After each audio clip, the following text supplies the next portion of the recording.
Now, newsman Dennis Daly presents his unique look at current events in another of his wide-ranging daily video blogs. Dennis goes back into the archives and looks at past daily news updates as he prepares to celebrate his 3,000th upload later this week. Thanks, Rich, and hi again, everybody. You know, as we worked our way up to the 3,000th upload here on YouTube, we went an awful lot of places, and it seems as if I was always ending up at the seashore someplace. And even though Big Sur may be prettier, I think Half Moon Bay is a lot more friendly. Hi, and thanks again, everybody. I'm standing beside the big seawall here in Galveston, Texas. But the seawall didn't used to be this tall. And in part of Galveston years ago, there wasn't a seawall at all.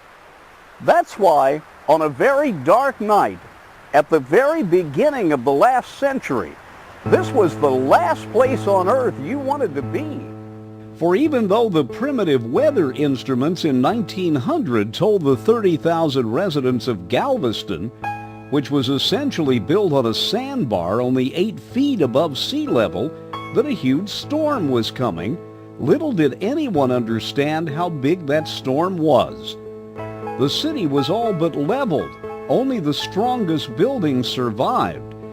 It's estimated that as many as 8,000 or more may have died that night, making it the worst natural disaster in U.S. history. So many bodies washed up on shore or were found in the city. The only way to dispose of them was to burn them. Mother Nature can be extremely powerful and a little nasty at times. But this place where we are in Galveston brings back some very important memories that meteorologists say are lessons for all of us. One of the hallmarks of San Francisco is the changeable weather. Remember Mark Twain's famous statement that the coldest winter he ever spent was one summer in San Francisco. Just about every hour there is a cruise around the bay, and one of the high points of it is going under the Golden Gate Bridge.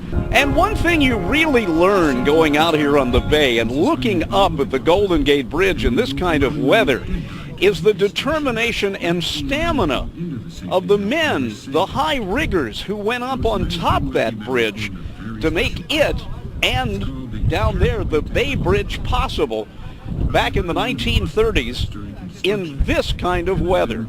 Another look into the archives as we head toward Upload 3000. I'm Dennis Daly with your Daily News Update.